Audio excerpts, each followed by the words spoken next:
కాకినాడ కలెక్టరేట్లో మరి మన పార్టీ అధినేత పిలుపు మేరకు కలెక్టర్ గారికి మెమోరాండం ఇచ్చే కార్యక్రమం గురించి ఇక్కడ రావడం జరిగింది. మరి భవన కార్మికులు పడుతున్నటువంటి ఇసుక కొరతతో భవన కార్మికులు పడుతున్నటువంటి కష్టాలు మీ అందరికీ కూడా మనందరికీ తెలుసు. ఎన్నో రంగాలు దీని మీద ఆధారపడి ఉన్నాయి. ఒక ఇసుక వల్ల సిమెంట్ ఒకటే కాదు, మరి మిగతా అన్ని రంగాలు కూడా దీని మీద ఆధారపడి ఉన్నాయి. ఎంతోమంది కార్మికులు దీని మీద ఆధారపడి మరి జీవిస్తూ ఉన్నారు. ఈ ఇసుక కొరత వల్ల సుమారు 6 నెలల నుంచి పనులు లేక మరి కార్మికులందరూ కూడా చాలా ఇబ్బంది పడుతున్నటువంటి పరిస్థితి. అదేవిధంగా వ్యాపారస్తులు కూడా వ్యాపారాలు లేక వాళ్ళు వడ్డీలు కట్టుకోలేనటువంటి పరిస్థితిలో ఉన్నారు. దీనికి అంతటికీ ప్రభుత్వం బాధ్యత వహించాలి.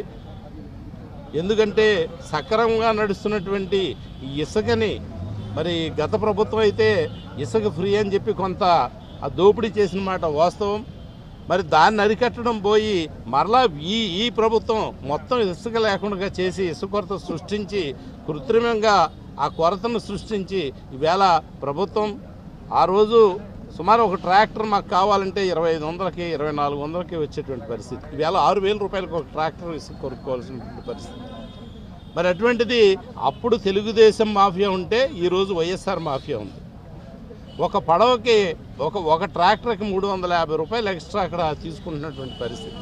మేము వెళ్ళిన వెంటనే మళ్ళీ మొదలవుతున్నటువంటి పరిస్థితి. ఒక రిసిప్ట్ తీసుకుంటే, ఒక వైఎస్ఆర్ కార్యకర్త ఒక రిసిప్ట్ తీసుకుంటే ఆ రిసిప్ట్ మీద 5-6 ట్రిప్పులు వాళ్ళు తీసుకెళ్ళిపోయేటువంటి పరిస్థితి అక్కడ ఉంది. ఇవాళ తెలుగుదేశం కంటే దారుణమైన మాఫియా ఇవాళ వైఎస్ఆర్ పార్టీ చేస్తూ ఉంది. దీనికి అందరికీ కూడా రాష్ట్ర ముఖ్యమంత్రి గారు బాధ్యత వహించాలి. నేను నిజాయితీ అయినటువంటి పాలన అందిస్తానని చెప్పి ఈవేళ ఈ దారుణమైన ఇసుకలో ఎంతో మాఫియాలు, మన వైఎస్ఆర్ పార్టీ మాఫియా అంతా కూడా ఇసుక మాఫియాలో ఉంది. మరి అటువంటి వాళ్ళందరినీ కూడా అరికట్టడం మానేసి వాళ్ళకి ఎవరైతే తెలుగుదేశం కార్యకర్తలు ఉన్నారో వాళ్ళకు ఉపాధి కల్పించడం జరిగింది గత ప్రభుత్వం.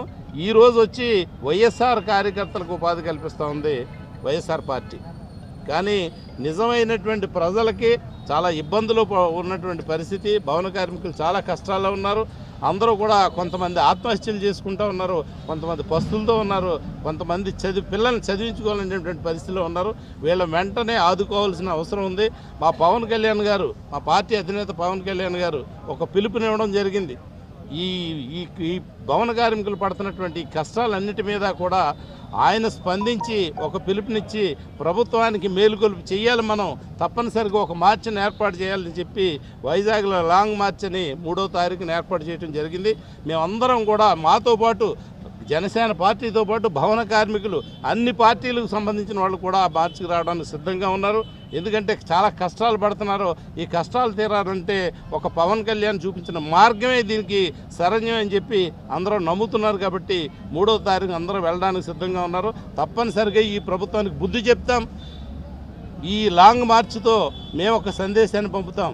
మీరు తప్పుడు కార్యక్రమాలు చేసి మీ ఇష్టం వచ్చినట్టు కార్యక్రమాలు చేసి పరిపాలన చేద్దామంటే మేము ఊరుకునే పరిస్థితి లేదు. తప్పనిసరిగా అడ్డుకుంటామని చెప్పి హెచ్చరిస్తా ఉన్నాం.